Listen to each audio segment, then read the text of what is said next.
शाम का समय था। अचानक से घने बादल छा गए। जोर जोर से आंधी चलने लगी। लाइट भी चली गई।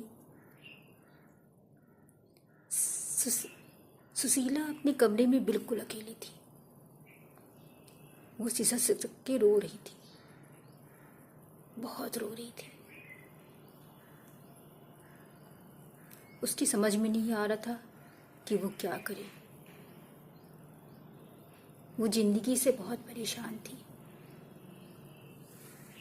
वो ऐसे मोड़ पे खड़ी थी कि ना वो किसी को छोड़ सकती थी,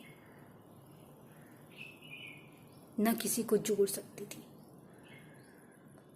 एक दिन अचानक उसने सोचा, क्या किया जाए, क्या किया जाए। अकेलापन उसको खाए जा रहा था।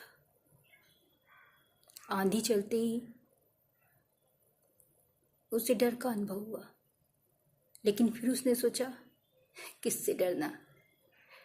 जिंदगी ने जब साथ छोड़ दिया, अपनों ने साथ छोड़ दिया, जिंदगी भी ना जाने कब साथ छोड़ दे। उसके मन का सारा डर मिट गया। अकेलापन उसे अपनापन लगने लगा। आंधी जो चल रही थी, हवाएं जो आवाजें कर रही थी, पेड़ों की जो लय आ रही थी, उसे सब अच्छा लगने लगा। उसके मन का भय सारा दूर हो चुका था, क्योंकि वो समझ गई थी कि जीवन सिर्फ अकेले जीना है। हमारे साथ में कितने भी लोग हों, हम कितनी भी भीड़ में हों, लेकिन एक समय ऐसा होता है कि हम बिल्कुल तन्हा रह जाते हैं। सभी अपने होते हैं, सब प्यार करते हैं, सभी दुलार करते हैं, मुसीबतों में भी सब काम आते हैं, लेकिन फिर भी शब्द ऐसे होते हैं जो इंसान को अपनों से दूर कर देते हैं। कुछ लोग, कुछ रिश्ते इतने अपने होते हैं कि हम चाहकर भी उनको नहीं छोड़ पाते। कुछ बातें इतनी जहरीली होती हैं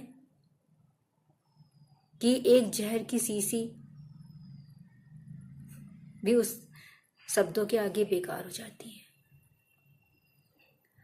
सांप काट लेता है तो उसके जहर को उतारा जा सकता है, लेकिन अगर किसी ने कठोर शब्द कह दिए हैं तो उसके जहर को कभी भी नहीं खत्म किया जा सकता।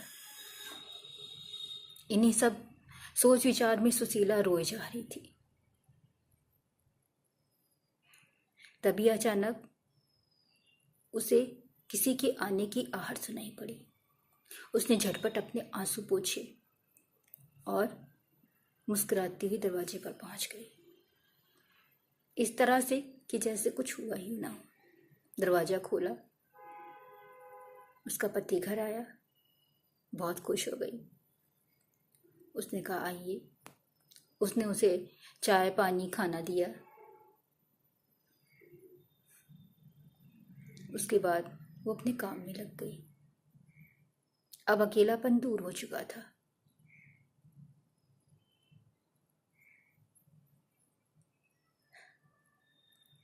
कुछ समय तक वो लोग बात करे, फिर सो गए। फिर सुबह हुई, फिर सब अपनी दिनचर्या चली। उसका पति अपने काम पे चला गया, सुशीला अकेली हो गई। अब पूरा दिन उसे काटना बहुत मुश्किल था। फिर उसे एक उम्मीद की किरण पड़ी। उसे लगा कि उसके अंदर कुछ है, कुछ टैलेंट है जो उसे करना चाहिए।